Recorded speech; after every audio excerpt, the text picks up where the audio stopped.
It was a quiet afternoon when Omar El-Fauci walked into his local coffee shop, a small but popular chain near his home in the heart of the city. He'd been a loyal customer for years, stopping by every morning to grab his usual hot black coffee and a pastry to go. The staff knew him by name, and he always felt welcome when he walked in. Today, though, things felt different.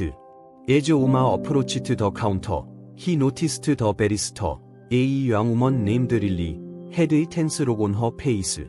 She didn't greet him with her usual warm smile. Instead, she simply asked, "What can I get for you?" "Hi, Lily," Omar said, his voice light and friendly. "I'll take my usual, the coffee and a croissant, please." Lily didn't respond immediately. Instead, she glanced toward the back of the shop, where the manager was standing, watching them. Omar felt a slight chill, but he brushed it off as nothing. Maybe she was just having a bad day. Lily hesitated, her fingers hovering over the register. "I'm sorry," she said, her tone cold, "but I can't serve you." Omar blinked, confused. "What do you mean? I've been coming here for years." "I know," Lily replied quickly, almost defensively. "But I have a new policy." She glanced nervously at her manager again, who nodded toward her, clearly encouraging her to stick to the decision. Omar's mind raced. He tried to make sense of what was happening. "A new policy? What are you talking about?" Lily sighed, looking down at the register as if trying to avoid the confrontation. "I'm sorry, but I can't serve you today. It's the new rule." "Rule?" Omar asked, his frustration mounting. "This is ridiculous. I've been coming here every day for the past 2 years, and now suddenly, you won't serve me?" "I'm sorry," Lily repeated, her voice barely above a whisper. She seemed uncomfortable, but she didn't make any move to help him further. The manager, standing at the back, continued to watch the exchange, his arms crossed, not intervening. Omar's heart sank as the realization hit him. This wasn't a mistake or a misunderstanding. He was being intentionally refused service. He took a step back, his voice growing more firm. "What is this about, Lily? Is it because I'm Muslim?" Lily's face flushed, and she opened her mouth as if to say something, but no words came out. The manager finally stepped forward, his face expressionless, his presence intimidating. "Is there a problem here, Omar?" he asked coolly. "Yes," Omar replied, standing taller now, his voice shaking with frustration. "I've just been told that I can't be served, and I want to know why." The manager shrugged, offering no apology. "There's a new policy. You're simply following it. The decision has been made. You should leave now." Omar was stunned. He couldn't believe what he was hearing. He'd spent so much money at this place, supported it through its growth, and now, because of his religion, he was being kicked out. It wasn't just a matter of bad service, it was discrimination, pure and simple. He turned to leave, but not before looking back at the manager. "I won't forget this. I won't forget how you treated me today." With that, he walked out of the store, his mind racing. He couldn't understand how this was happening, how the very place he had always considered a community could turn on him so easily. His chest tightened with anger, but also with a deep sense of sadness. This wasn't the world he had hoped for. He had always believed that people could move past their differences, that businesses would be open and inclusive for everyone. But now, that illusion was shattered. As Omar left the store, he pulled out his phone and called his best friend, Ahmed. Omar, what's going on? Ahmed asked after the first few seconds of hearing Omar's heavy breathing. I just got kicked out of the coffee shop. Omar replied, his voice tight. They refused to serve me because I'm Muslim. There was a pause on the other end of the line, and then Ahmed spoke slowly, his voice calm but concerned. Omar, that's awful. Are you okay? What are you going to do? Omar ran a hand through his hair, trying to steady his breathing. I don't know it. I feel like I need to do something. I'm not just going to let them get away with this. You're right, Ahmed said, his voice determined. You have every right to stand up for yourself. This is discrimination. Don't let them think they can treat people like that without consequences. I won't, Omar replied firmly. I'm going to make sure they know how wrong they are. I'm not going to let them get away with it. As the days passed, Omar couldn't shake the events at the coffee shop. The incident had left him angry and hurt, but it had also fueled a desire for change, a desire to make sure that what happened to him didn't happen to anyone else. He wasn't just going to accept this. He was going to fight back, and he was going to make a difference. He knew that simply complaining wouldn't do.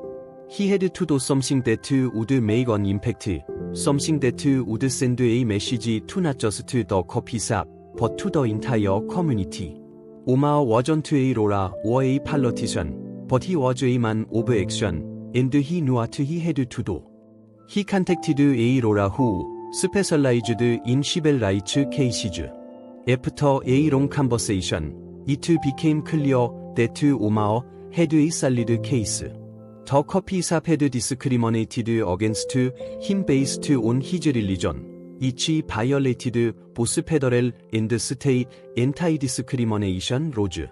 Omar's case was strong, and his lawyer was confident they could win. But Omar knew this wasn't just about winning in court. This was about sending a message. He didn't just want the coffee shop to be held accountable. He wanted to make sure that businesses everywhere knew that discrimination would not be tolerated. The lawyer filed the paper, and Omar began reaching out to local media outlets, telling his story to anyone who would listen. It wasn't long before the story spread, and the coffee shop change practices came under public scrutiny. The media coverage was intense, and soon, people across the city began organizing protests outside the store. They demanded change and a public apology, and Omar's case became a rallying point for those fighting against discrimination. The pressure mounted on the coffee shop, and within a week, the company made an official statement.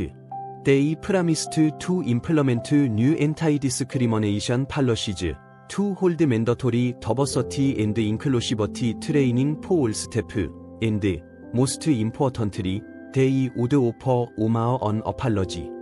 But Omar wasn't satisfied with just an apology. He wanted more. And that's when he made a decision that would change everything. Omar had been saving money for years, and he had always dreamed of owning his own business. Now, he had the means to make that dream a reality, and he knew exactly what he wanted to do. He contacted a broker and began the process of buying the entire coffee shop chain. The deal took months, but after countless negotiations and legal work, Omar succeeded. He didn't just buy one store or a few franchises, he bought the entire chain. He was now the owner of the company that had once refused to serve him. The irony wasn't lost on him. The moment the deal was finalized, Omao sat back in his office, the weight of his decision sinking in. He had done it. He had taken ownership of the coffee shop chain that had once turned him away because of his religion. He had built a life for himself, step by step, and now, in a full circle of justice, he was in control. It wasn't just a victory for him, it was a victory for everyone who had ever been discriminated against, for everyone who had felt like they didn't belong. This wasn't just about retaliation or proving a point. This was about creating a space where respect, inclusion, and kindness are the foundation of everything. Omao knew that the real work was only just beginning. Ownership of the company meant that he had the power to change the culture of every store in the chain. It wasn't just about the corporate policies, it was about the mindset of every employee, from the baristas to the managers, all the way up to the leadership team. They needed to understand that their role wasn't just about selling coffee, it was about building a community, one customer at a time. In the weeks following the acquisition, Omao rolled out a comprehensive plan for the entire chain. He implemented new policies emphasizing diversity, inclusion, and respect. Every employee, from the lowest rung to the highest, was required to attend mandatory training sessions about the importance of treating all customers equally. He made sure that every store displayed clear signage about the chain's commitment to a discrimination-free environment. But Omao wasn't just focused on the policies. He wanted to lead by example. He made it a point to visit every single location, talking to staff, listening to their concerns, and ensuring that everyone felt heard. It wasn't enough for him to dictate change from the top down. He wanted everyone to understand why this shift in culture mattered. One of the first things Omao did was bring in a diverse group of consultants, many of whom had faced similar forms of discrimination in the past. They shared their stories with the employees, helping them understand the real-world impact of prejudice and bias. The employees who had once dismissed the significance of Maria's Kamala Harris hat or judged a customer based on their religion were now seeing the bigger picture. They were beginning to understand the weight of their actions and the consequences. Omao's leadership wasn't without its challenges. Many employees, especially those who had worked at the coffee shop for years, had grown accustomed to a certain way of doing things. For some, the changes felt overwhelming. But Omao remained steadfast, patiently explaining the vision he had for the company.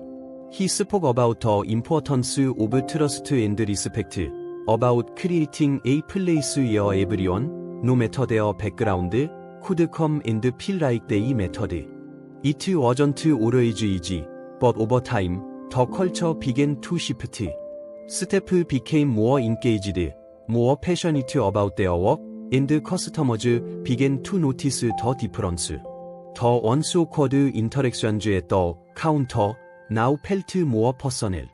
There was an energy in the air, one that hadn't been there before.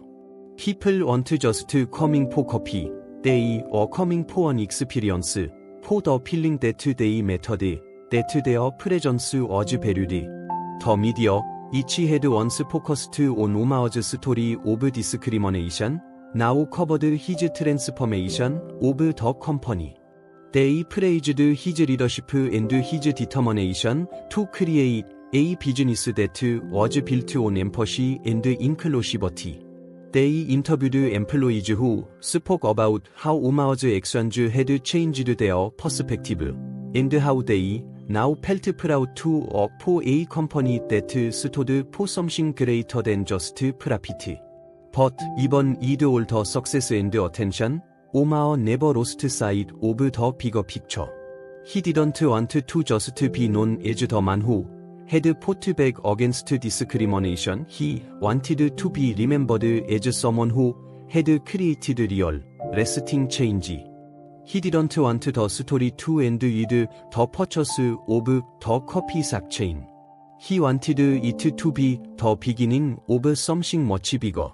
To that end, Oma어 began using his platform to speak out on issues that mattered to him.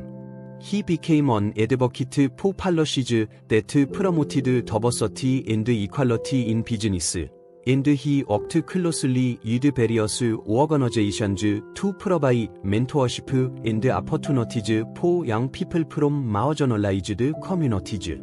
Oma어 knew that his journey was only one of many, and he was determined to pay it forward. One day, as Oma어 was attending a conference on business leadership, he received an unexpected phone call.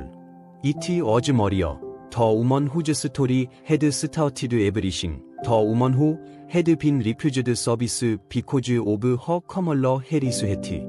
Oma어, she said, her voice bright with excitement. I just wanted to call and thank you. The coffee shop chain you've built is incredible. You've changed the culture there in such a short amount of time. I never imagined something like this could happen, but I've seen the transformation myself, and I just wanted to say I'm proud of you. Oma어 smiled as he leaned back in his chair. Thank you, Maria. That means the world to me. But I couldn't have done it without you. Your story, your strength, it was the spark that set this whole thing in motion. Maria's voice softened, filled with emotion. You're the one who made it happen. You turned your pain into something positive. You took what happened to you and used it to create a better future for everyone. That's something truly special.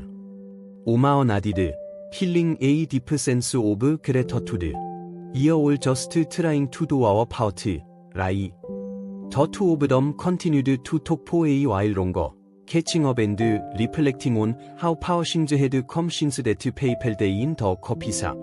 Maria had become an advocate for inclusivity in her own right, and Oma어 knew that her influence had played a role in pushing him to do what he had done. It wasn't just about the coffee shop anymore, it was about building a community, one that respected and valued every individual. As Oma어 hung up the phone, he looked out the window. The city skyline stretched out before him.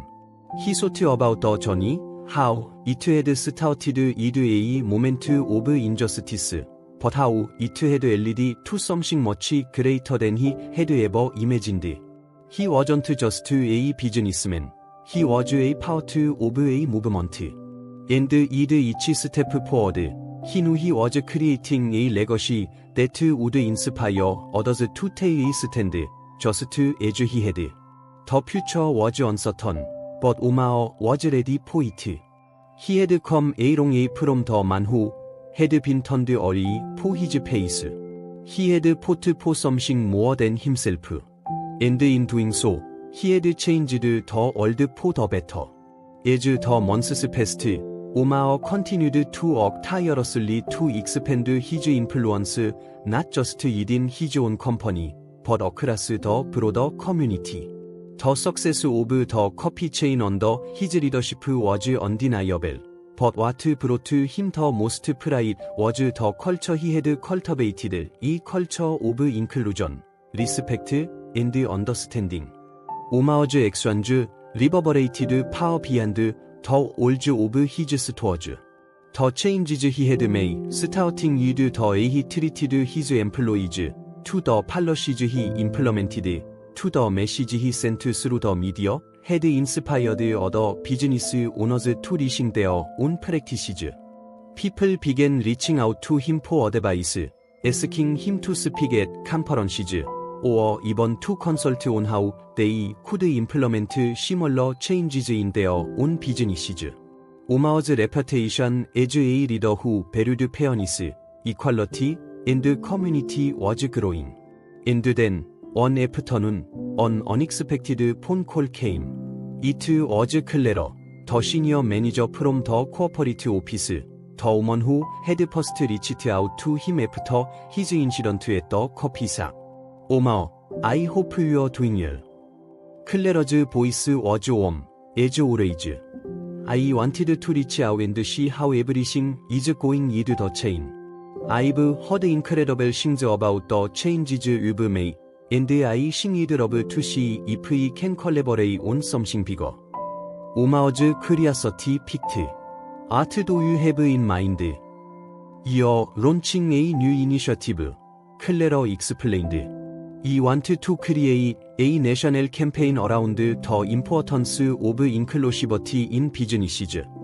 How to build diverse, welcoming spaces for both customers and employees. It's something I've been wanting to do for a while, but I think you're the perfect person to help us lead the charge. Omao paused, taking in the offer. He had worked hard to turn the coffee chain into a model of inclusivity, and now, it seemed like his work had caught the attention of people who could help amplify it on a much larger scale. This was more than just a local success. It was a chance to inspire businesses nationwide to follow his example. I'm honored you thought of me, Omao said, his voice steady. I love to be involved. This is exactly the kind of work I've always wanted to do. Let's talk about the details. Over the next few weeks, the collaboration began to take shape. The campaign would focus on showcasing businesses that had made tangible efforts to embrace diversity and create welcoming spaces for people from all walks of life. It would be a multi-platform effort, commercials, social media, interviews with business owners, and community leaders, all designed to inspire others to take action. Omao was deeply involved in every step of the process. He shared his story of overcoming discrimination, how he had transformed the coffee shop chain into a model of inclusivity, and the importance of creating spaces where all people felt welcome. The campaign's message was clear. Inclusivity wasn't just the right thing to do, it was good for business, too. As the campaign gained traction, it began to have a profound impact. Business owners reached out to Omao, telling him that they had watched the campaign and felt compelled to make changes in their own stores. Many of them were surprised by how little they had thought about inclusivity before. They didn't realize how many customers they were alienating simply by failing to acknowledge the importance of a welcoming environment. They didn't realize how much untapped potential existed and they opened their doors to people from all backgrounds. The campaign also sparked a broader conversation in the media. Journalists, bloggers, and social media influencers began discussing the importance of inclusivity in every aspect of life, not just in business, but in schools, government, and even in social spaces. Omao's story had become a beacon for others who had been treated unfairly or had faced discrimination, and it gave them the courage to speak out. But despite all the accolades and recognition, Omao remained grounded. He never lost sight of why he had started this journey in the first place. It wasn't about fame, or money, or even recognition. It was about creating change, real, lasting change, that would have a ripple effect for generations to come.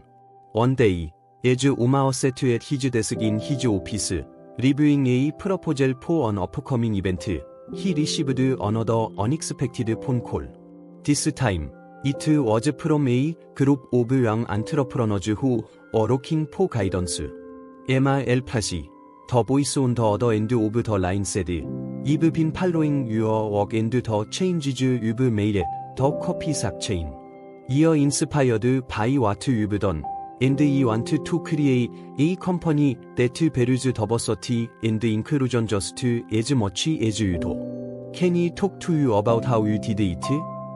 Omar smiled to himself, his heart swelling with pride. "Of course, I'd be happy to help. It's important to me that the work I've done has an impact beyond just my own stores. It's about creating a movement, and I'm glad to see that others are inspired." Over the course of the next few months, Omar continued to mentor young entrepreneurs, helping them build businesses that are rooted in respect and inclusivity. He found that the more he shared his experiences and lessons, the more the movement grew.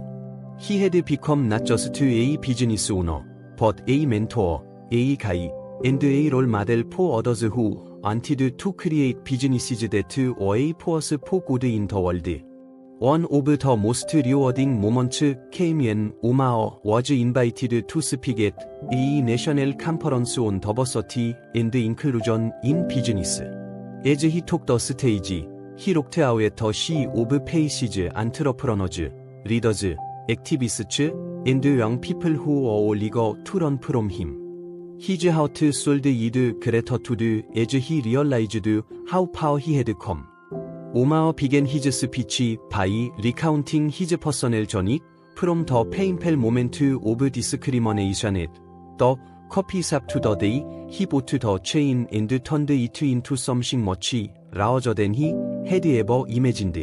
He spoke about the power of standing up for what's right, the importance of seeing the humanity in others, and how the simple act of respecting people's differences could change the world. The crowd listened in rapt attention, and when Omar finished, the applause was thunderous. People rose to their feet, showing their appreciation for the change that had been set in motion by one person's decision to speak out against injustice. For Omar, this was the culmination of everything he had worked for. It wasn't about the applause or the recognition. It was about the knowledge that his journey had helped create a world where people of all backgrounds could be treated with dignity and respect. It was about knowing that the seeds he had planted would continue to grow long after he was gone. As he left the stage, Omar felt a sense of peace settle over him. The journey had been difficult, but it had been worth it. He had faced discrimination, but instead of letting it break him, he had used it as fuel to create something greater. And now, the movement he had started was growing, evolving, and spreading, rippling out into the world, one business, one person, at a time. As Omar left the stage, the weight of his journey seemed to lift from his shoulders. The applause was still echoing in his ears, but what resonated most was the feeling that the work he had started was now bigger than himself. He had faced adversity, and instead of letting it define him, he had taken the difficult path of turning his pain into purpose. It was the kind of change that couldn't be measured in dollar or recognition. It was something deeper, something that would affect future generations in ways he might never fully understand. The years that had passed since he had bought the coffee chain had been transformative. Omar wasn't just a successful business owner. He had become a champion for inclusivity and respect in an industry where those values are often overlooked. He had seen firsthand how powerful it could be to make the right choices, to fight for what was just, even when it felt like the world wasn't on your side. His success wasn't just measured in profits, It was measured in the lives he had touched, the people who now felt seen, heard, and valued because of the work he had done. In the coming months, Omao's company grew even more. He expanded into new cities, creating jobs in areas where people were looking for meaningful work, jobs where diversity and inclusivity weren't just buzzwords, but part of the company's DNA. He hired people from all walks of life, recognizing that diversity brought creativity, innovation, and strength to his business. But beyond the numbers and the news towards, it was the stories that mattered most. He would often receive letters, emails, and phone calls from employees and customers alike, telling him how his leadership had inspired them, how they had felt welcomed and accepted in his stores in ways they had never experienced before. For many, Omao's coffee shops became not just places to grab a cup of coffee, but spaces where they felt a sense of community, something that was rare in a world that often felt fractured. Omao never took these messages for granted.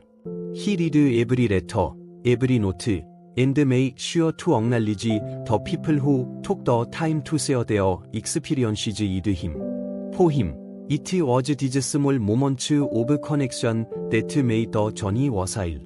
Every letter was a reminder that the world could change if enough people cared, if enough people chose to make a difference. But even with all the success, Omao remained humble. He never forgot the pain of being turned away from that coffee shop, the anger and frustration he had felt when he realized the world wasn't always fair. He never forgot the lessons he had learned along the way, lessons of resilience, empathy, and the importance of standing up for what's right, even when it was hard. And most of all, he never forgot that he had the ability to create change. The power to make a difference didn't come from titles or roles. It came from the willingness to do the right thing and no one was looking. One day, as he was sitting in his office, a knock on the door interrupted his thoughts. His assistant, Jasmine, poked her head in with a smile. Omao, you've got a visitor. They said we've got something important to discuss. Omao looked up, curious. WHO is it? It's someone from the local community. She says she's heard your story and wants to meet you. Intrigued, Omao agreed to meet the visitor. A few moments later, a woman in her 40s entered his office. She had a warm smile, but her eyes appealed with a quiet intensity. She introduced herself as Sarah, a local activist and community organizer who had been working to bring greater equality to the neighborhood. I've been following your work for a while, Sarah said as she sat down. What you've done with your business, the changes you've made to your company, it's incredible. But I think there's more that can be done. I think you can help us create something even bigger in this community. Omao listened intently as Sarah spoke about the struggles facing the people in her community, issues of poverty, lack of access to resources, and discrimination that still run deep. She spoke about how businesses like Omao's could play a role in addressing these issues, not just by providing jobs, but by becoming pillars of support in the community. She shared ideas for collaborative projects that could bring people together, foster economic growth, and create real, lasting change. Omao was moved by her passion. He had always known that businesses had the potential to change the world, but Sarah's vision reminded him that the work wasn't done. The coffee shops he had built were just one piece of the puzzle. There was still so much more to be done, and he realized that his journey didn't end with his business. It was just the beginning. After their conversation, Omar decided to take action. He partnered with Sarah and other community leaders to launch a series of initiatives aimed at providing job training, mentorship, and financial support for underserved communities. They worked together to create spaces where people could learn, grow, and thrive. Omar's business became a key partner in these efforts, offering jobs and providing financial backing for projects that would have a direct impact on the lives of those in need. Omar also began using his platform to speak out on issues of inequality and justice. He was invited to conferences, panels, and discussions, where he shared his story and urged others to take responsibility for creating change. He spoke passionately about the power of community and the importance of giving back, of making sure that no one was left behind. One evening, as Omar stood before an audience at a national conference on social entrepreneurship, he was asked a question that struck him deeply. A young woman, sitting in the front row, raised her hand and asked, "Art doing is the key to creating lasting change in a world that seems so divided." Omar sought for a moment before answering. "I believe the key to creating change is showing up. It's about being present in the lives of the people around you, listening to their struggles, and finding ways to help. It's not about being perfect, it's about doing your part, and encouraging others to do theirs. Change starts with us, in our communities, in our businesses, in our homes. And it doesn't happen overnight. But if enough people care enough to make a difference, it can change the world, one step at a time." The crowd fell silent, and then the applause began slowly at first, but then building to a crescendo. Omar stood there, humbled by the response, but knowing that the work was powerful mover. His journey had been long and difficult, but it had been worth every step. As the evening ended, Omar looked out at the crowd and smiled. He wasn't just a businessman anymore. He was a part of something much bigger than himself. He had set out to make a difference, and in doing so, had created a ripple effect that was changing the world, one person at a time. And with that, Omar knew that his story, his mission, was powerful mover. The future was full of possibilities, and as long as he had the strength to keep going, he would continue to fight for justice, equality, and a better world for all.